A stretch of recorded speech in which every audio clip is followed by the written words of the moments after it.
అని ఏం చేస్తున్నావు అన్నయ్య? ఏంటమ్మా? అని ఏం చేస్తున్నావు? నేను ఇక్కడ ఏం చేస్తున్నా అంటే నేను కొంచెం కష్టపడ్డ మనీతో కొంతమందికి డబ్బు హెల్ప్ చేస్తున్నా, ముసలి వాళ్ళకి, ఫుడ్ లేని వాళ్ళకి. సో దాని గురించి ఏటీఎంకి వచ్చేద్దాం ఇప్పుడు. అదే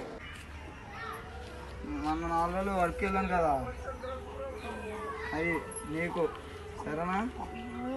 ఏంటి ఉంచుకో, పర్లేదు. ఇదిగో నేను చెప్పినప్పుడు నేను అర్థమైందా? అవి ఉంచుకో సరేనా? ఆపేనన్నయ్య. పర్లేదు. ఏం తింటావా లేదా? తినాలి మరి. ఇదిగో ఇది పట్టుకో, చెప్తానా? ఇది మొన్నటిదాకా పనికి వెళ్ళాను వర్క్, కార్ డ్రైవింగ్. జీతం వచ్చింది.